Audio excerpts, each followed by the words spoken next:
시어머니는 평소처럼 부엌에서 반찬을 만들고 있었다. 주말마다 아들이 며느리를 데리고 집에 오는 게 이제는 당연한 일상이 되었지만 그 속에는 묘한 긴장감이 늘 깔려 있었다. 오늘도 며느리가 올 생각을 하니 괜히 마음이 무거워졌다.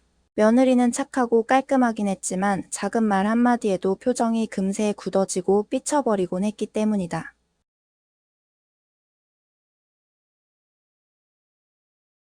며느리는 그 짧은 말에서 자신이 무시당했다고 느낀 듯했다. 아들은 곁에서 분위기를 살피다 황급히 여보, 엄마가 그런 뜻으로 말씀하신 게 아니야.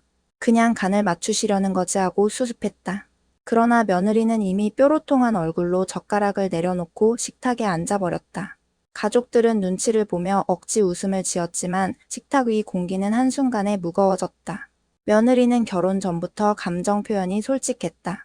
기분이 좋으면 웃음을 숨기지 못했고 불편하면 그대로 얼굴에 드러냈다.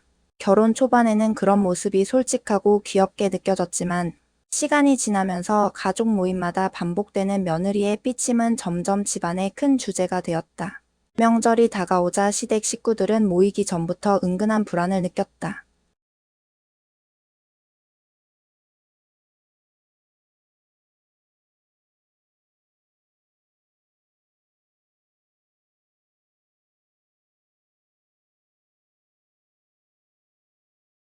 아들은 중간에서 늘 곤란했다. 한쪽에서는 엄마가 상처받고 다른 한쪽에서는 아내가 울상을 지었다. 그는 양쪽을 달래느라 늘 지쳤다. 며느리는 아내로서 인정받고 싶다는 마음이 컸지만 그 방식이 지나치게 예민하게 드러나다 보니 모두가 힘들어졌다.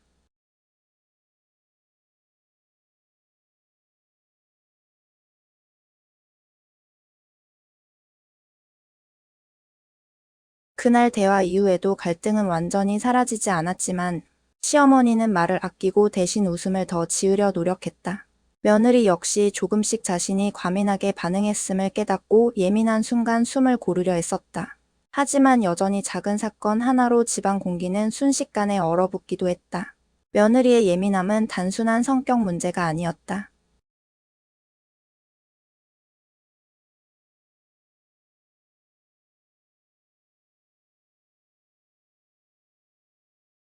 어느 날 손주 돌잔치 준비를 두고 갈등이 본격적으로 드러났다.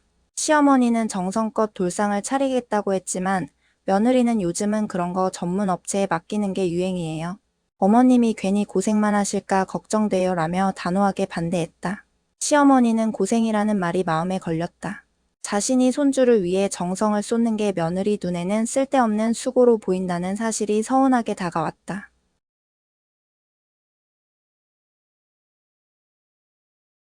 며느리의 예민함은 아이 문제에서도 이어졌다. 손주가 감기에 걸렸을 때 시어머니가 요즘 애는 얇게 입혀도 되라고 말했는데 며느리는 어머님은 옛날식이에요. 애 키우는 건 제가 알아서 할게요 라며 목소리를 높였다. 그 말에 시어머니의 얼굴이 굳었고 아들은 황급히 아이를 안아들며 둘 사이를 막아섰다.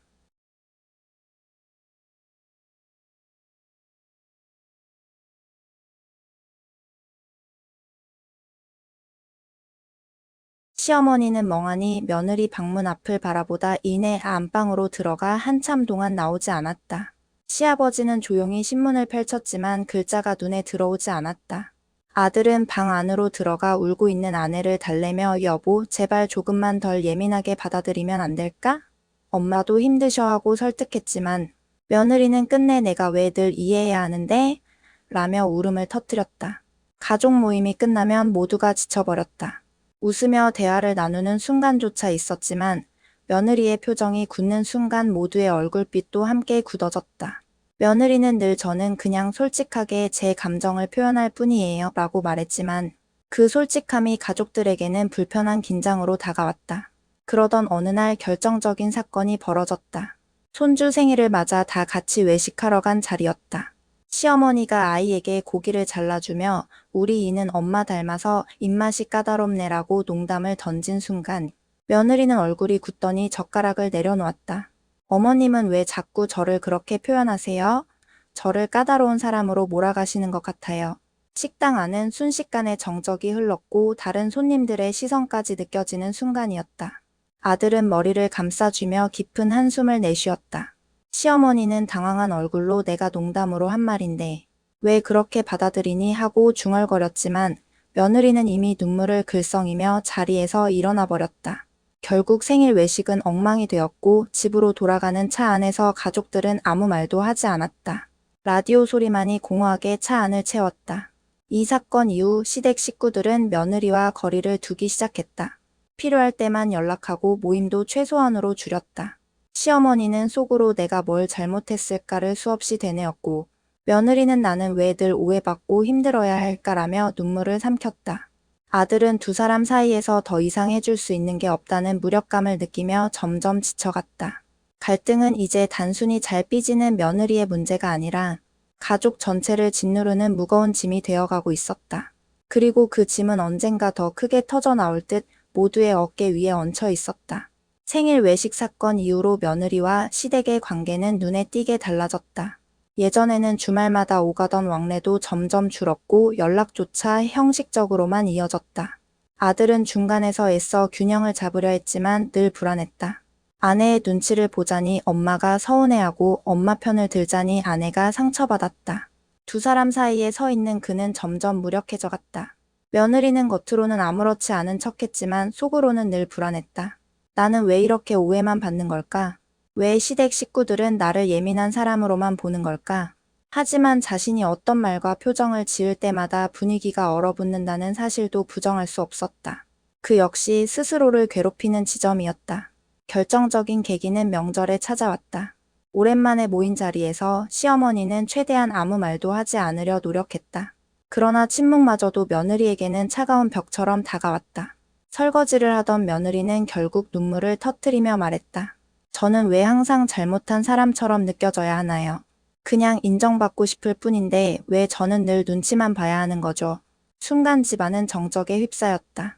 그동안 눌러왔던 말들이 하나둘 터져 나오기 시작했다. 시어머니는 조심스럽게 입을 열었다. 얘야, 나는 네가 서운하지 않길 바라는 마음뿐이었어.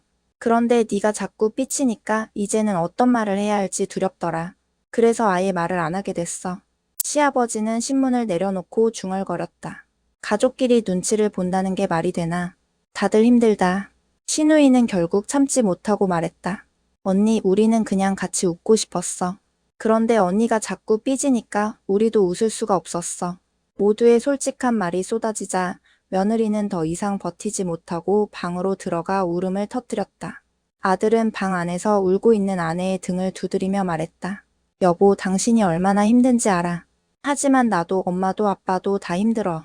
당신이 예민한 게 잘못은 아니지만 그 예민함이 모두를 힘들게 한다는 것도 알아줬으면 해.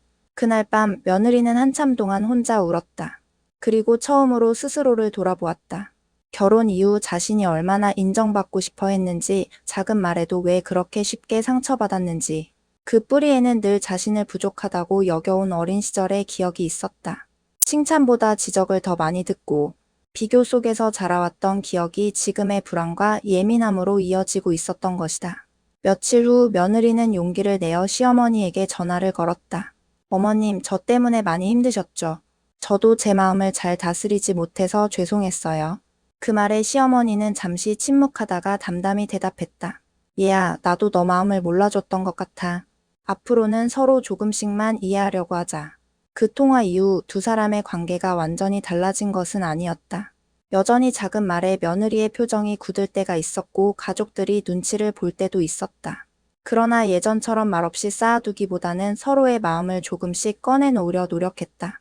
며느리도 예민함을 억누르기는 힘들었지만 최소한 그 순간 숨을 고르고 한 번 더 생각하려 했었다. 시간이 흐르면서 가족들은 깨달았다. 며느리를 바꾸는 것도 시어머니를 완전히 달라지게 하는 것도 불가능하다는 것을. 대신 서로의 다름을 인정하고 그 다름 속에서 부딪히지 않고 살아가는 방법을 찾아야 한다는 것을. 어느 저녁 시어머니는 손주와 놀아주며 멀리서 며느리를 바라봤다. 며느리는 여전히 예민해 보였지만 아이를 안고 웃고 있는 모습만큼은 따뜻했다. 시어머니는 조용히 속으로 중얼거렸다. 그래, 저 아이도 나름대로 잘하고 있는 거야. 나도 조금은 내려놓자. 며느리 역시 마음속 깊은 곳에서 작은 다짐을 했다. 나는 완벽하지 않아도 된다. 눈치 보지 않고 웃을 수 있는 내가 되고 싶다. 그날 집안에는 오랜만에 웃음소리가 조금 더 오래 머물렀다. 여전히 완벽하지는 않았지만 완벽할 필요는 없었다. 그저 조금 더 서로를 이해하려는 마음만이 가족을 버티게 하는 힘이 되었다.